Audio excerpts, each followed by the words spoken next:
Right, here we go guys, welcome back to another week of the League of Artisans. And you'll notice we're going straight in with a picture this week, and that's because I haven't painted nothing. Yep, that's right, not a thing. I basically had a week off, college, whatnot. I did a little bit of painting for Sean's Yellow Wraith Guard. But beyond that, that you've seen us maybe do on the live stream early in the week, I've done nothing. So yeah, I pre-ordered the Necron Codex, which I'm excited about, and of course Games Workshop have revealed that Dark Eldar Codex is pre-order next week, so rest assured I will be getting those. But whose models are these in front of us? Well, these are young Phillips, and he's gone back to a lot of his Nurgle because he wanted to improve his painting.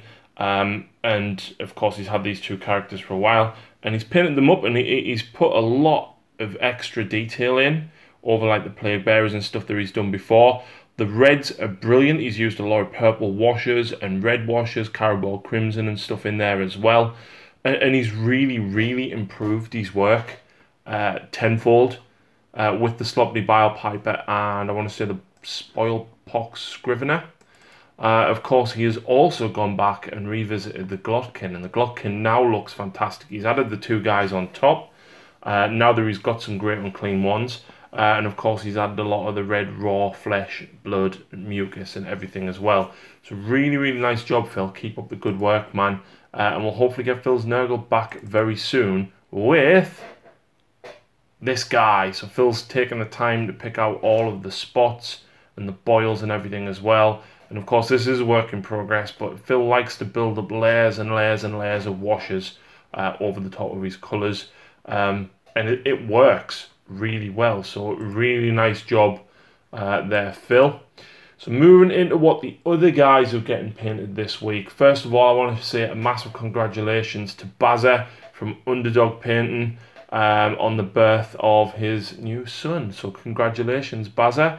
Go and check out Underdog Painting, and you can see this commission that he's been working on. A crap ton of Tyranids that he's been doing, and he smashed out 2 Broodlords and 3 Lictors or Death Leapers this week, along with one of Iron Skull's boys for Shadespire. Next up, we've got Dazza Brain, who has finished off a Griffin for Age of Sigmar. Absolute beautiful model, and I would love to do one of these in like really bright colours, a bit like a Phoenix. Purple and pink armour, Lucy is definitely going to be approving of, mate. But I absolutely love the realism that you've got going on with the tiger parts on the back and the feathers there as well, so really good job. Next up, we've got Graham Donaldson, and I'm not sure where this dragon is from. I know he's picked up a lot of miniatures recently from other companies, but he's decided to do this as part of his Warhammer Fantasy Army. I noticed he has picked up a Green Stuff World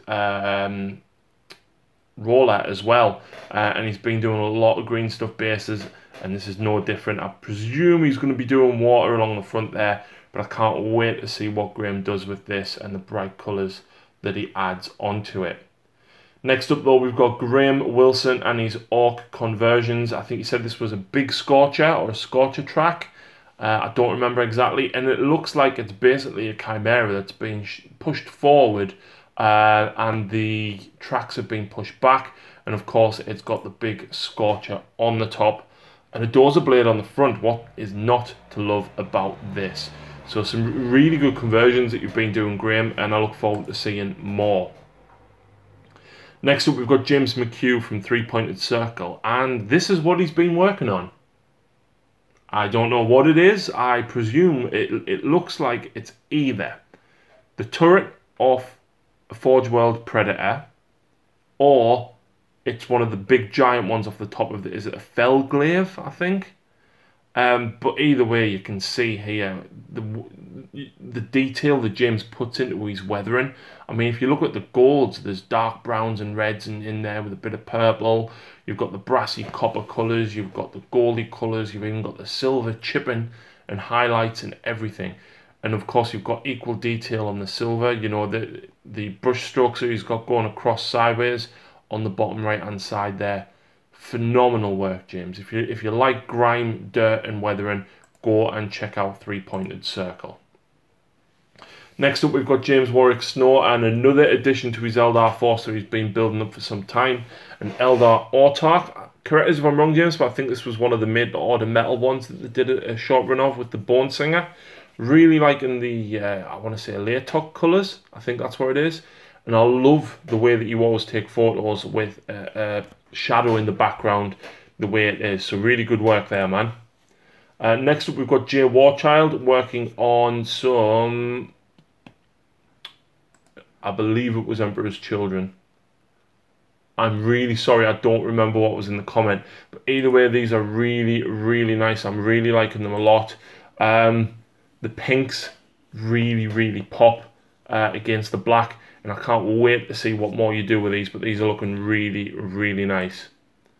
Next up, we've got Lee Hamilton. And he's been doing some more work on his Stormcast this week. The cloaks in particular. We can see here he's got Neve Storm Talon. And he's got a unit of Vanguard Hunters as well. And the blend that you've got going on, the shades of brown, and of course that one on the left there's got kind of the stripe down it. The one in the centre's got like the top half of it done. Really, really nice work, Lee. Next up, we've got Roger Chambach, one of the Patreons for the channel, and he's used Blood Reavers to convert these into something for Kings of War. Bloodsworn, that's what he's made them into. I've always loved Reaver models. I think they look great. There is so much detail on them for a 7-point model in Age of Sigmar. Next up, we've got Sam Goodwin, and Sam has decided to build 25 Immortals. Well done, Sam. However, don't want to be the bearer of bad news, but each of those arms that you see there is individual to a back piece and individual to the other arm as well. So you've probably done more work for yourself here by trying to rematch them up. I hope you get it sorted, and I can't wait to see 25 Tesla Immortals finished, man.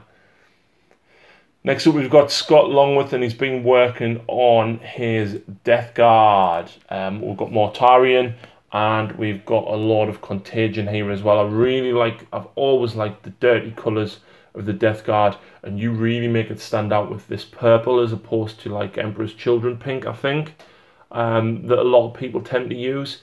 So really, really popping here. And we've also got some Test of Honor terrain that he's been making as well. Them trees look brilliant. I love the little kind of Zen ornaments on the left hand side there, and the artificial plants on the right. I believe the one just in front of the yellow tree looks very familiar. It's almost the same as my Deathwatch bases. I suspect you bought that from B&M for $2.99 for the whole plant and then chopped it up like I did. Next up, we've got Michael Sharp, Wolfwraith, that you may see in the chat quite a lot. And he's expanding his space worlds very quickly. He's managed to pick up, I want to say, a Stormwolf. This is the transporty one. So hopefully we will see what this looks like next week. So some really, really good work there, man. Next up, we've got Stephen Dunn. Again, he is a Patreon, so massive thank you and shout out to the Patreons for supporting the channel. He has finished the Nexus missile launcher for the Taunar Supremacy armor. Really, really nice model. I love mine. I wasn't too fussed on the top weapons, but still, it's nice that you're actually getting another weapon for it to swap it over. He's also been working on some shield drones and, of course, more Blood Angels. He's getting 2 Devastating Marines finished off with some missiles as well. And next up, we've got a small surprise. Some Battlefleet Gothic. But who are these, by the way?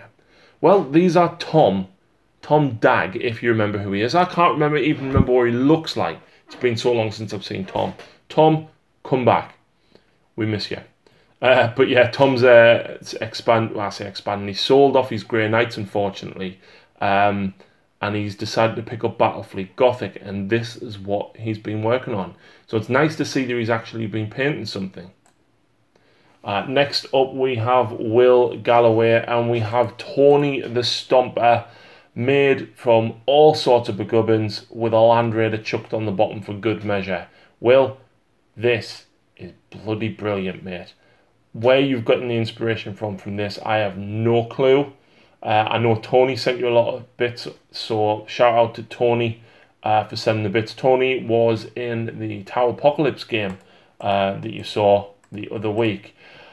And finally, just flipping back, we've got Paul Spuddy Shaw rounding things off very nicely with Longstrike, a Sky Ray, a couple of Fire Warriors, and a Crisis team there as well, and a Piranha. And I think that was Longstrike earlier in the week. So the Piranha's not finished off, but really, really nice job on the, I want to say the XV88 colour. This looks absolutely brilliant, mate, and it's nice to see you getting quite a bit done this week, so keep up the good work. A massive shout out and thank you to everybody who's contributed this week. Your work is all awesome. I've really enjoyed looking at it, especially when I haven't got anything done, but expect big things to come over the next week from me. So please check out the rest of the channel, guys, and thanks very much once again.